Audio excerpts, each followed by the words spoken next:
إن الحمد لله نحمده ونستعينه ونستغفره ونعوذ بالله تعالى من شرور أنفسنا ومن سيئات أعمالنا. من يهدي الله فلا مضل له ومن يضلل فلا هادي له، وأشهد أن لا إله إلا الله وحده لا شريك له، وأشهد أن محمدا عبده ورسوله صلى الله عليه وسلم. يا أيها الذين آمنوا اتقوا الله حق تقاته ولا تموتن إلا وأنتم مسلمون. Амма ба'д, дорогие верующие, после этого наша проповедь сегодня: «Ида табая'тум бил'ина».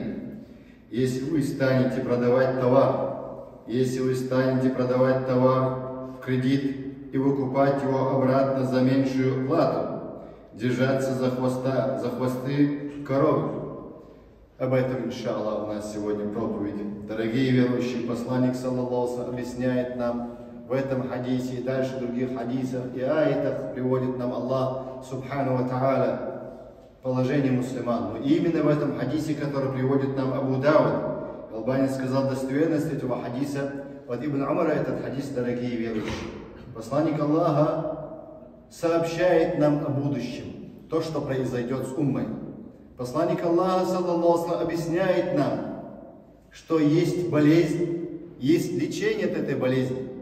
Пророк Мухаммад саллаллаху алейхи знает о будущем том, которое Аллах ему сообщил, дорогие верующие. Аллах ему дал знать через знание, откровением, дорогие верующие. Посланник саллаллаху сказал нам, положение мусульман как будет в то время. Больные будут в то время мусульмане, слабые будут, униженные будут, потерянные, как говорится, духом будут мусульмане. إذا تبايعتم بالعينة وأخذتم أذناب البقر ورضيتم بالزرع وتركتم الجهاد سلط الله عليكم ذلا لا ينزع حتى ترجعوا إلى دينكم. В хадисе говорится, посланник саллаллаху сказал: если вы станете продавать товар в кредит и покупать его обратно за меньшую плату, держаться за коровьи хвосты, довольствоваться земледелием и перестанете сражаться на пути Аллаха, то Аллах обречет вас на унижение до тех пор, пока вы не вернетесь к вашей религии. В хадисе говорится сразу лечение. Болезнь будет у вас, и также лечение от этой болезни посланник саллаллаху сказал, пока вы не вернетесь к своей религии. Посланник саллаллаху уподобил положение мусульман, больным людям, слабых мусульман, потерянным духом мусульман. Сказал он, пока вы не вернетесь к религии. Условия поставил посланник саллаллаху алейхи. Почему? Да потому что мусульмане начали дозволять риба, лиху, кредит харамный начали дозволять мусульмане, дорогие верующие. Итак, мусульмане будут в таком положении, как будто они неверующие. То есть дозволяя харамные кредиты, дорогие верующие. Итак, дорогие верующие, бессомненно, сегодня умма очень униженная. Представляете, на святынях мусульман издеваются. Издеваются тираны, дорогие верующие, на святынях мусульман. И сегодня положение мусульман очень униженное. Если был бы Салахуддин сегодня, сказал бы он: не радуйтесь, не делайте свадьбы такие, не радуйтесь, не делайте пиры такие, сказал бы Салахуддин. Был бы Умар бин Хаттаб, дорогие верующие, или другие сподвижники, они запретили бы много чего, пока унижение мусульман не ушло бы. Почему мусульмане унижены? Потому что мусульмане не возвращаются к своей религии, к шариату не возвращаются. Когда им говорит шариат, они как сектанты искажают слова Аллаха и его посланника. Они говорят: шариат, вы хотите рубить руки и ноги? Вы хотите рубить головы? Нет, валлахи. Как мы сказали до этого, дорогие верующие, ислам, шариат пришел, принося нам все полезное. Джаль ислам ли джальбиль масалих ва дар мафасиди. Каваид аль-кубра, самые большие 5 правил. Под этих 5 правил стоит исламский фикх, законодательство ислама. Или юриспруденция ислама вся, фикхуль ислами. Аль-умуру би макасидиха. Все дела принимаются по намерениям. Второе правило. Аль-якину ла язулу бишак. Убеждение не убирается сомнением. Сколько сегодня люди говорят за других мусульман: это не мусульманин, этот сектант, этот такой-то. Он, может быть, не знает, что он делает. Ты откуда знаешь, как ты можешь решать за всех мусульман? Или за определенный народ? Итак, третье правило. Аль-якин, это второе было. Убеждение не убирается сомнением. Если ты знаешь, он основе мусульманин, и он за шариат явно, за Коран и Сунна явно, как ты можешь решать, что он не мусульманин? Третье правило, дорогие верующие. Джа'аль ислам ли джальбиль масалих ва дар'ль мафасиди. Пришел ислам, принося все полезное людям. Все полезное. Убирая все вредное от нас. Разве мы не люди? Разве люди Писания не люди? Разве многобожники не люди? Аллах послал посланника для всех людей и джиннов, принося все полезное, убирая все вредное от нас. То, что мы получим милость Аллаха, то, что сможем мы жить мирно на этой земле.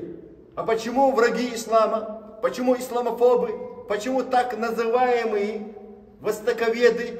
Но они джахили, некоторые, большинство из них, кроме тех, кто защищает ислам и поднимает ислам. Почему они осуждают ислам? Ислам пришел, защищая, приводя все полезное, убирая все вредное, дорогие верующие. Самое вредное — это неверие. Самое вредное, самое опасное — невежество, многобожие, нововведение, запрещенное. Дальше. Четвертое правило, дорогие верующие. Фиккуль ислам на чем строится? Ислам строится, то есть фиккуль ислам строится, дорогие верующие, что ля дарара ва ля дирар, сказал посланник, саллаллаху алейхи ва саллям, четвертое правило. Не вреди себе и другим. Не вреди мусульманам. Не ставь машину на дороге. Не мешай людям своей машиной. Подальше поставь машину. Сколько раз мы говорили об этом. Сколько раз повторяем. Не закрывайте дороги, верующие. Не показывайте веру неправильно людям. Ты пришел молиться, покориться Аллаху. Подтверждаешь, что твоя вера правильная. А ты заслонил дорогу, закрыл дорогу. Нет, валлахи, это неправильное поведение мусульман. Это не из ислама. Неправильное поведение мусульманина. И так дальше. Пятое правило. Ля дарра ва ля дирар. Четвертое. Не вреди себе и другим. Курением, спиртным, наркоманием, многобожьем, разным видом не вреди другим. Цивилизованный мир встал в дикие времена. Отсталые от ислама. Хорошо, не в исламе вы. Вы же утверждаете, что вы самые цивилизованные люди. То есть получается, по их теориям, по их пониманию, мусульман можно сжигать и убивать. Мусульман, они второй сорт, что ли, в твоем государстве. Если мусульманин, когда он налог платит, когда он тебе налог платит государству, он второй сорт, что ли? Он такой же налог платит, быть может, лучше работает, потому что пьяницы не приходят в себя нормально. Они 2 дня пьют, набухаются, от похмелья не могут прийти в себя, в понедельник даже нормально не работают. А мусульмане, богобоязненный человек, который исполняет свои обязанности на работе, он почти сможет тебе работать 7 дней. Богобоязненный мусульманин. А тот, кто с похмелья еще не пришел в себя, он не сможет, он 3 дня еще, может быть, пропустит.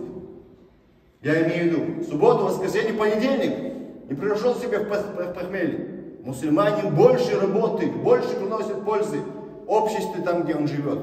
Дорогие верующие, пятое правило. Аль-адату мухаккама. Обычаи судят между людей. Спрашивают, шейх, мы договаривались или не договаривались, если? Вы, если не договорились, когда вы ко мне приходите, я говорю, обычаи будут между вами судить, если вы договор не приносите, если свидетеля не приносите. Обычаи между вами будут судить, дорогие верующие. Это 5 правил ислама, дорогие верующие, фикхуль исламе. Итак, посланник, саллаллаху алейхи ва саллям, объяснил нам болезни уммата. Какая болезнь?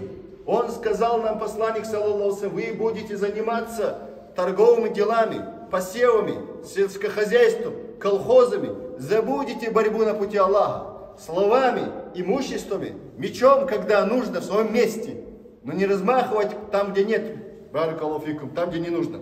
И также посланник, саллаллаху алейхи ва саллям, сказал в другом хадисе, имам Ахмад приводит в своем муснаде от Саубана, да будет доволен Аллах, что посланник Аллаха сказал, юшику антада алейкум аль-умам, что люди соберутся вокруг вас, народы объединятся вокруг вас, захватить вас, уничтожить вас, унизить вас. Посланник, саллаллаху алейхи ва саллям, уподобляет, говоря, подобие столу, трапезе. На трапезу, как собираются обжоры, таким образом народы объединятся, нападут на вас. И это продолжается каждый раз, каждый год, в каждом месте, в каждой стране, можно сказать, продолжается. Обжоры до сих пор объединяются, уничтожают страны. И это повторяется, перезагружается. Доводит людей до нищеты. Доводит людей, чтобы они были убиты, будучи живыми. То есть убивает женщин, детей самых слабых. Как можно быть таким образом в цивилизованном мире, дорогие верующие? Африку довели колонизаторы до нищеты. Африка когда-то была очень богатым континентом. Африка сегодня пример для всех нас. Мусульманам, говорит посланник, саллаллаху алейхи, из этой беды вы не выйдете, пока вы не вернетесь к религии своей. Не говорит вам конституции своей. Не говорит вам посланник, саллаллаху алейхи, своей нации пока не вернете. В своей группе пока не вернетесь. Своим партиям, когда ислам правил. Посмотрите, даже я не говорю о халифах 4. Во время Омейядов Европа между собой уничтожала своих европейцев. Темные века. Пришли Омейяды, открыли им глаза. Науки, цивилизации открыли.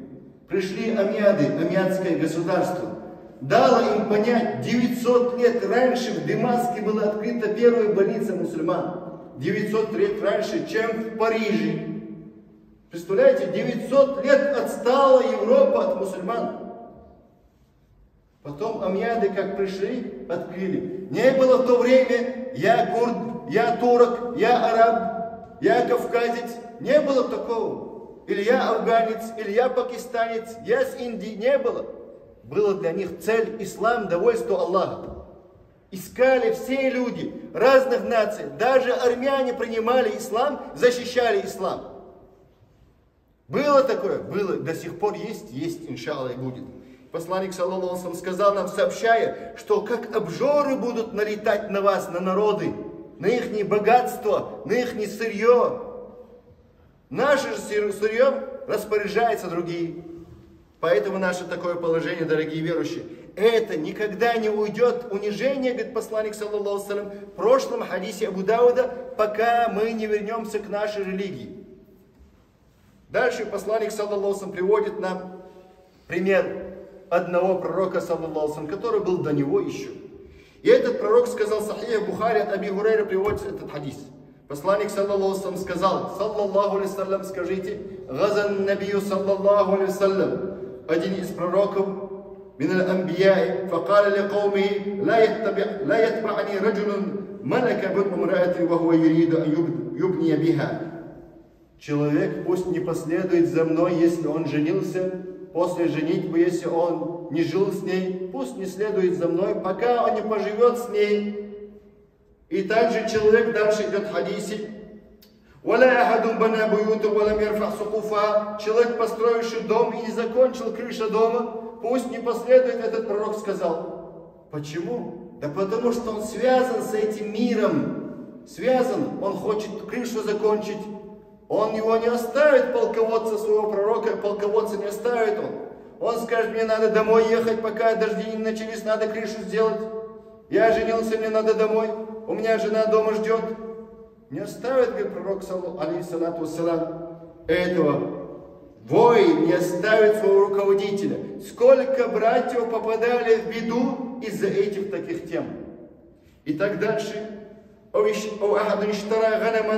Или человек купил овец или коров, и они были беременны, то есть хотели рожать, и он думает, сколько теперь у меня будет богатства, сколько добавилось, он хочет вернуться обратно к своей стадии. И сказал пророк, нет, мне таких не нужно в моих рядах. Который смотрит назад, имеется в виду. Те, кто вышли на пути Аллаха, они должны понимать, они вышли возвысить слово Аллаха. Возвысить чего? Религию Аллаха. Защитить униженных. Мусульман или не мусульман. Что дальше, дорогие верующие? Он не должен смотреть назад, он должен понимать, я вышел возвысить слово Аллаха. Я вышел защитить униженных. Итак, дорогие верующие, фанзур кайфа накия гада наби саллаллаху алейхи. Посмотри, как очищал этот пророк свое войско. Те, которые говорят, а что нам эти скажут? Эти будут недовольны, такие будут недовольны, третьи будут недовольны. Ты что, ищешь довольство Аллаха или довольство людей? Да, не делай зульма ни тем. Если у тебя были друзья, какого-то государства у тебя был договор, пожалуйста, сохраняй свой договор. Но не ищи довольства в довольстве Аллаха Субхану ва Тааля. Итак, если у тебя был верующими или неверующими договор, сохраняешь свой договор. Однако, баракаллаху фикум, ищите довольство Аллаха. Фаинна руджуа или дини хуат тарик. Единственный путь возвеличить эту умму, спасти эту умму, это вернуться к нашей религии, дорогие верующие. Валь-и'раду ани-дини хуа сабабу л-мубашир лидуллату валь-хазимати. Прямая причина наших унижений – это является отказываться от религии Аллаха, отказываться от шариата ислама. Шариат – это что мы сказали? Пришел шариат милостью Аллаха Субхану ва Тааля. Убирает все для нас вредное. И люди понимают, шариат – уголовный вопрос. В любом государстве есть уголовный вопрос. Некоторые государства вот такие тома. А у нас где-то с 9 до 13 кодексов только уголовных. Не столько. Посланник, саллаллаху алейхи ва саллям, сказал: «Иза табая'тум биль-ина». Ина, как мы сказали, это продать товар человеку рассрочку. Рассрочку ты ему продаешь, и потом он не может у тебя выкупить его, получает рассрочку, и он у него выкупает заново за дешевую цену. И тут он заработал, называется. Это называется, ина, дорогие верующие, вид из виду риба, лихвы. Итак, посланник, саллаллаху алейхи ва саллям, сообщает нам торговля. Торговля также, то есть, и также он объясняет нам посевы, сельское хозяйство. Это не значит, дорогие верующие, что посланник Аллаха порицает нам заниматься торговлей, бизнесом. Наоборот, мусульманин стремиться должен быть богатым и помогать своим близким, своим окружением он должен помогать мусульманам. Посланник, саллаллаху алейхи ва саллям, не сказал, что он хочет быть нищим. Он сказал: я хочу быть мискином. Сегодня имеет, завтра не имеет. Посланник, саллаллаху алейхи ва саллям, давал постоянно, поэтому он не имел. Постоянно отдавал посланник, саллаллаху алейхи ва саллям. Итак, дорогие верующие, посланник Аллаха не порицает заниматься сельскохозяйством или торговлей, не запрещает он. И он, наоборот, посланник, саллаллаху алейхи ва саллям, любит, чтобы мы делали лучше, чтобы делали еще, чтобы мы были производителями. Когда мы даем людям работу, ты получаешь садака за своего рабочего. Ты получаешь за своего рабочего садака, потому что ты накормил его не напрямую, ты дал ему работу, и также он накормил свою семью. Ты избавил общество от бедности, из нищеты, дорогой верующий, если ты сделал производство или сделал рабочие места. Итак, дорогой верующий, посланник, саллаллаху алейхи ва саллям, объясняет нам в этом хадисе, чтобы мы не предпочитали мирское, торговлю или сельское хозяйство, коровы и посевы, чтобы мы их не предпочитали над религией Аллаха. Когда нужно пожертвовать этим всем, ты будь готов. Если ты не готов, тренируй себя сначала. Если ты ошибся в каких-то правах, верни ошибку. То есть подойди к нему товаром, подарком своим. Что ты можешь преподнести ему? Попроси извинения, дорогой верующий. Итак, дорогой верующий, или делай за свои скверные слова или плохие поступки, садака делай. Посланник Аллаха, саллаллаху алейхи ва саллям, сказал в хадисе другом, как мы говорили до этого, что в торговлю, бизнес заходит шаваим, грязь заходит, харамное что-то заходит, очищай его садаком, сказал посланник, саллаллаху алейхи ва саллям. И Аллах говорит в Коране нам, дорогие верующие, что мы не должны предпочитать наше богатство и наши души даже, дорогие верующие, над словом Аллаха, над законом Аллаха, над религией, когда нужна помощь этой религии. Аллах в Коране сказал: «Я айюалладина аману, ма лакум ида киля лакум инфиру фи сабилиллахи, аттакалтум иля ал-ард, арадитум биль хаяти дунья мин аль-ахира, фама матау аль-хаяти дунья фил ахирати илля калил». Аллах говорит нам в суре Тауба, дорогие верующие, в 38 аяте: «О вы, которые уверовали, почему, когда вас призывают выступать в поход на пути Аллаха, вы тяжело припадаете к земле?» Земле припадает, схватывается за землю, за дунью схватывается, не хотят отпустить свою дунью. Когда мы говорим, что нужно участие в каком-то добром деле, ты хоть участвуй дуам, если у тебя нет, участвуй деньгами. Садака, если у тебя нет возможности, дуам участвуй. Неужели вы довольствуетесь, Аллах сказал, ближней жизнью, вместе жизни последней? как сегодня мусульмане, даже в этом городе, городе Одессе, не имеют своих отдельных кладбищ. Отдельное кладбище не имеют мусульмане сегодня. Это для мусульман должно быть позором, когда они не имеют отдельно свое кладбище. Или как отдельное место поклонения, мусульмане должны иметь свое отдельное кладбище, дорогие верующие. Когда тебе, говорит, нужно участвовать, становись рядом, дорогой верующий. Чтобы человек не слушал, как мы знаем в Шаме, одна девушка даже во сне увидел отец, как она мучается. Мучается от соседней могилы. И это приходится в версиях, то есть в хадисах приводится, что человек мучается от мучения неверующих, когда ты рядом с ними, дорогой верующий.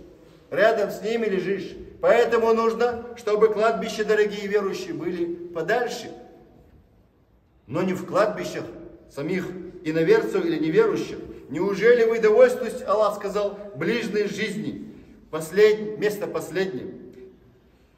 Невеликие блага ближней жизни по сравнению с жизнью последней. Итак, Всевышний Аллах нам сообщает в этом аяте, дорогие верующие, наше положение. Итак, человек как бы ни наслаждался в этом мире, человек должен понимать, он не должен предпочитать этот мир над религией Аллаха, над исламом, над законами Аллаха. Он не должен предпочитать ни государство, ни нацию свою. И тогда люди будут послушны, дорогие верующие. Итак, дорогие верующие, أقول قولي هذا أستغفر الله لي ولكم بارك الله لي ولكم في القرآن والسنة.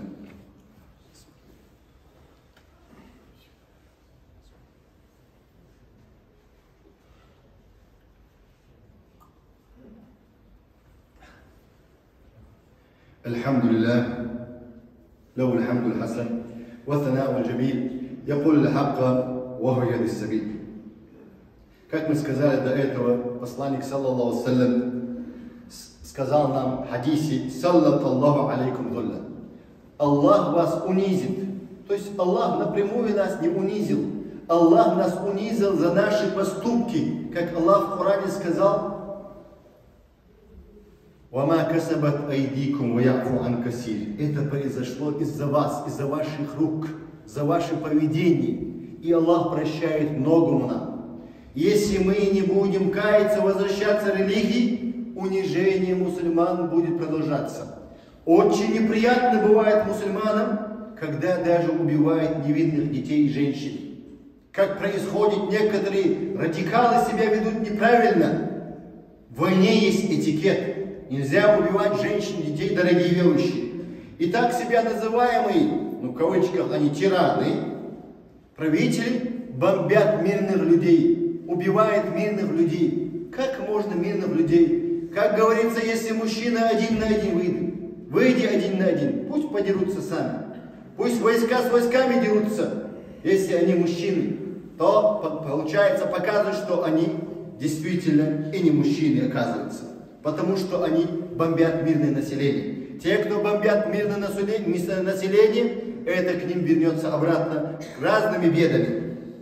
Итак, дорогие верующие, посланник Аллаха сказал, «Ла янзиу», это унижение у мусульман Аллах не уберет, пока мусульмане массово не будут возвращаться к религии Аллаха. А представляете, так называемые себе мусульмане хотят заменить закон Аллаха на закон Тагута, шайтана. И посланник Аллаха нам сказал, и не уберет Аллах это унижение, пока мы не вернемся к религии. И пусть знают мусульмане, дорогие верующие, что эта религия, Аллах Субхану ва Тааля, возвеличивается тогда, когда мы возвращаемся к нашим основам, Корану и Сунну пониманию сподвижников. Если будем следовать Корану Сунне, как следовали великие люди, как сподвижники, тогда Аллах Субхану ва Тааля дарует нам, дорогие верующие, победу и также силу, и также почтение, дорогие верующие. И посланник, саллаллаху алейхи, один прекрасный день, они сидели вместе с подвижниками. Аби Вакид аль-Лейси приводит нам хадис, и он сказал, посланник, саллаллаху алейхи, взял ковер, сказал вот так, пожав, «Иннаха сатакуну фитан», сказал посланник, саллаллаху алейхи, что будет после него искушение, испытание всех. С кем ты? За Коран и Сунну ты? Или за куфр ты? За кем ты? С мусульманами, единобожниками ты? Или за лицемерами ты? Кому ты помогаешь? За ислам мусульман ты? Или за неверие ты? Но когда касается за притесненных ты, за притесненных ты, или за притеснителя ты, за кем ты? За кого ты стоишь? За тираном? Поэтому позиции должны быть, дорогие верующие, правильные. Посланник Аллаха сказал, будут искушения, инна сатакуну фитан. Искушения, испытания будут, сказал посланник, саллаллаху салям. И Муаз сказал, аля тасмауна ма якулю Расулуллахи, саллаллаху салям. Разве вы не слышите, что нам сообщает посланник Аллаха, саллаллаху салям? И так они сказали, факалу ма кал, что сказал, что сказал? И он говорит, Муаз, иннаха сатакуна фитан. Посланник Аллаха сказал, после него будут искушения, разных видов искушений нашей религии. И он сказал, ва кайфа насна. Он спросил посланника, саллаллаху салям, что нам сделать во время искушения, испытаний. Посланник Аллаха сказал, тарджиуна иля амри ал-ауваль. Вернитесь к первым источникам, Корану и Сунне, сподвижникам вернитесь, чтобы ушло из нас искушение, фитна, раскол, чтобы ушел. И это приводится в Табарани, в Кабире, также в Овсате это приводится. Пока мусульмане не будут очищать свою религию, себя очищать, идеологию, очищаясь от многобожья, очищаясь от нововведения, искажения нашей религии, очищая свое поведение, очищая свою методологию, очищая, воспитывая себя. Также призыв должен очищать мусульман свой призыв. К чему он призывает? К себе, к своей организации, к своей мечети, валь-иязи билля, к своей секты, валь-иязи билля. То это дава, то это призыв не ради Аллаха. Людей нужно призывать к одному Господу, Богу, Аллаху Субхану ва Тааля. Аллах живой и вечный, и Он справедливый. К Нему нужно призывать, дорогие верующие, не к себе. И посланник, саллаллаху алейхи, сказал по этому хадисе, не будет победы, не будет избавления от унижения, пока мы не вернемся к нашей религии. Пока не вернемся к нашей религии. Хатта тарджиу иля диникум, поэтому посланник Аллаха сказал, саллаллаху алейхи, в хадисе, аль-хаттуль акиду аль-джихади фи сабилля. Также посланник, саллаллаху алейхи, точно подтверждает, борьба должна быть. Там, где нужно слово, слово. Там, где нужно финансово помочь, помочь финансово. Там, где нужно мечом, мечом. А там, где нету меча, зачем размахиваешь? Сам себя ранишь с этим мечом. Зачем быть крайним? Аллах в Коране сказал, «Валя та'таду», не переходите границы. Итак,